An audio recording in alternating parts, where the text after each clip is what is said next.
बोले सद्गुरुदेव भगवान की, श्रोता भगवान की। गुरु शरण में आकर मानव क्या से क्या बन जाए। इस दुनिया में बनने और बिगड़ने का जगह हर चीज के लिए है। अगर गाड़ी बिगड़ जाए, कार बिगड़ जाए तो भागलपुर आना पड़ेगा, पूर्णिया जाना पड़ेगा। लेकिन आदमी बिगड़ जाए तो कहाँ जाना पड़ेगा? सत्संग में जाना।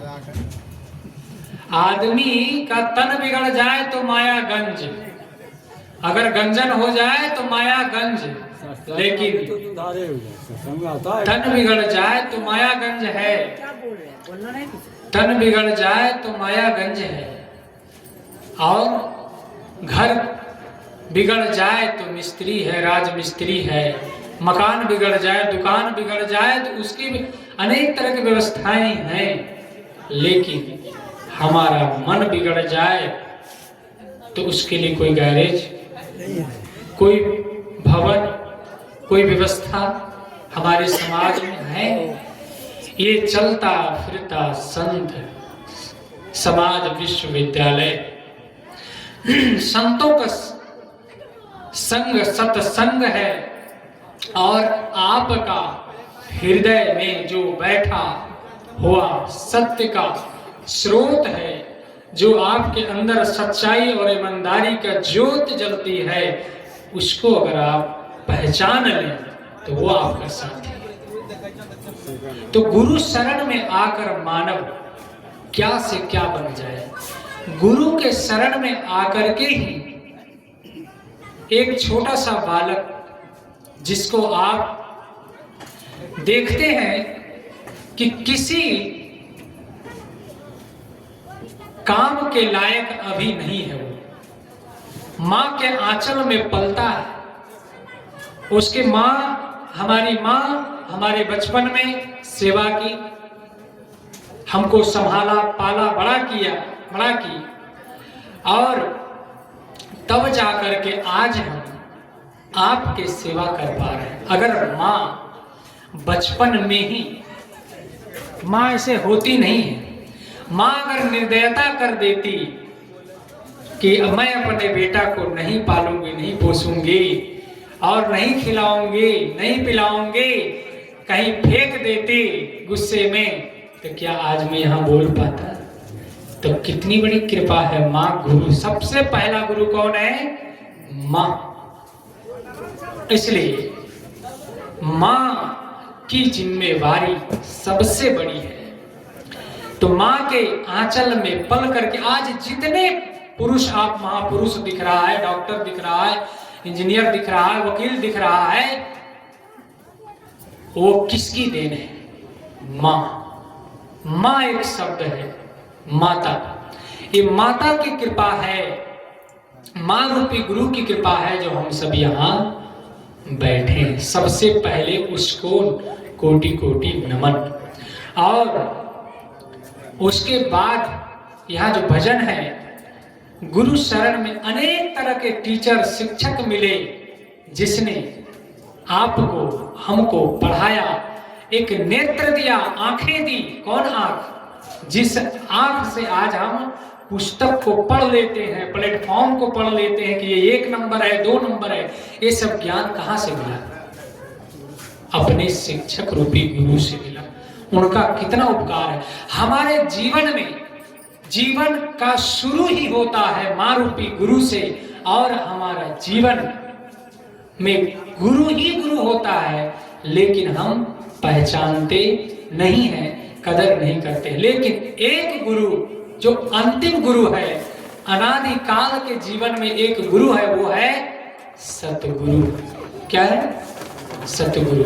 उसके शरण में आने से, आपने भजन में सुना एक पंक्ति लास्ट में कि दयानंद के एक शब्द है, दुर्गुण दूर भगाए, सद्गुण धारे अमी चंदन, ऋषि भक्ति पद गाए।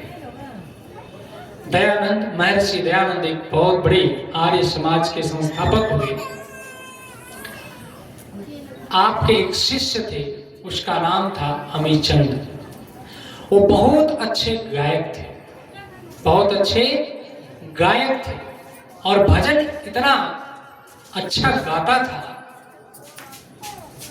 तो एक दिन ऐसे ही मंच पर स्वामी दयानंद उनके गुरुदेव के समीप समकक्ष में मंच पर थे और उन्होंने भजन गाया।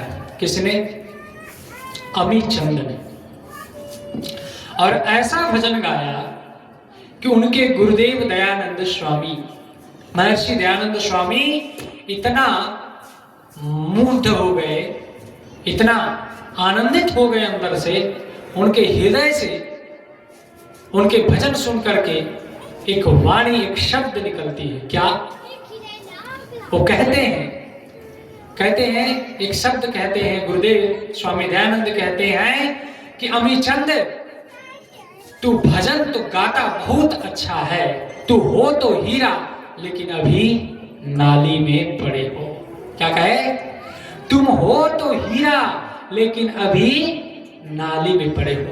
ये शब्द इतना ही कहना था और अमीचंद को दिल में, हृदय में चोट पहुंचती है और कहते हैं उसी दिन से सद्गुण धारे अमीचंद ने, कभी कभी जब हमें बातें समझ में आ जाती है कि किसी किसी का एक घर में शायद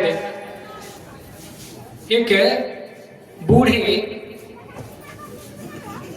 बाप ने या मां ने कही कि अंधेरा हो गया, पगली अभी तक दिया नहीं जलाया, और रास्ते से एक आदमी जा रहा था, मतलब वृद्ध थे, और डांटते हुए उसकी मां कहती है, पगली शाम हो गया, अंधेरा हो गया, अभी तक तू दीपक नहीं जलाई। जोर से उनको कही, और वो जो रास्ते में जा रहे थे वृद्ध, उन्होंने सुना और वो उनके मन ने, उनके हृदय ने एक अर्थ ले लिया, अरे जिंदगी बुढ़ापे की ओर चला गया और अपने जीवन में ज्ञान का दीपक नहीं जलाया, अभी तक अज्ञान में भटक रहा है। कहते हैं वो बूढ़े उसी दिन से अपना जीवन संगोपांग बदल लिया, अपनी जिंदगी को भक्ति और सत्संग और अध्यात्म में, आत्म कल्याण में, ध्यान चिंतन में लगा लिया। क्या शब्द सुना था कि पगली अंधेरा हो गया, अभी तक दीपक नहीं जलाई।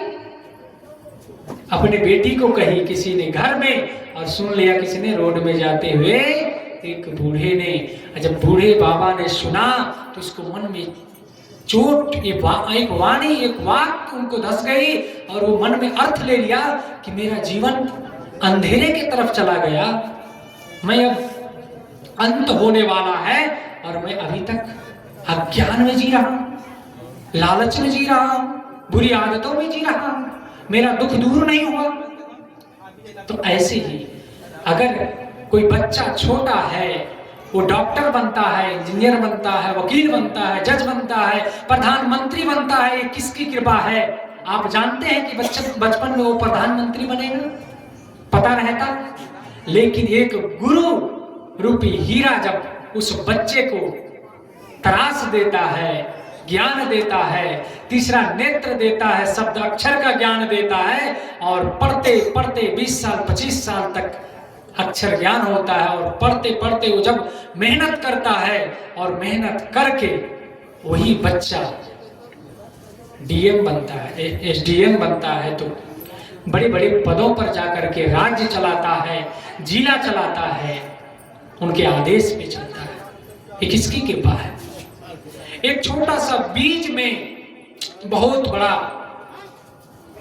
पेड़ है, ये दिखाई देता है, फल है, दिखाई देता है, लेकिन जब उसको संजोया जाता है तब दिखाई देता है। इसलिए गुरु की हमारे जीवन में अगर क्या से क्या बन जाए, अंगुलीमाल डाकू कैसा था, कितने बार कहानी सुने हैं हम लोग, आप लोग, कैसा इंसान था, रात दिन दूसरों का हत्या करने वाला और उंगली का माला पहनने वाला, उंगली माल डाकू। क्या हम लोग कहते हैं कि बाबा हम नहीं सुधर सकते, हम खैनी तंबाकू नहीं छोड़ सकते? उंगली माल डाकू से भी हम लोग खतरनाक हैं कि नहीं छोड़ सकते? क्यों नहीं छोड़ सकते? ये नहीं छोड़ सकते, छोड़ दीजिए। जो पकड़ना है उसको पकड़ लीजिए। बोलिए सदगुरुदेव की। पकड़ना किसको है? अच्छाई को। बस बुराई अपने आप छूट जाएगा। सतमार्ग में आप अगर आपको भागलपुर स्टेशन जाना है तो घर छोड़ने की जरूरत नहीं, आप स्टेशन के लिए चल दीजिए, घर अपने आप छूट जाएगा। अच्छाई के रास्ते पर अग्रसित हम सब हो जाएं तो अपने आप हमारी बुराई जीवन से दूर होने लगेगा। एक एक कदम हमारा जीवन को मंजिल की तरफ ले जाता है।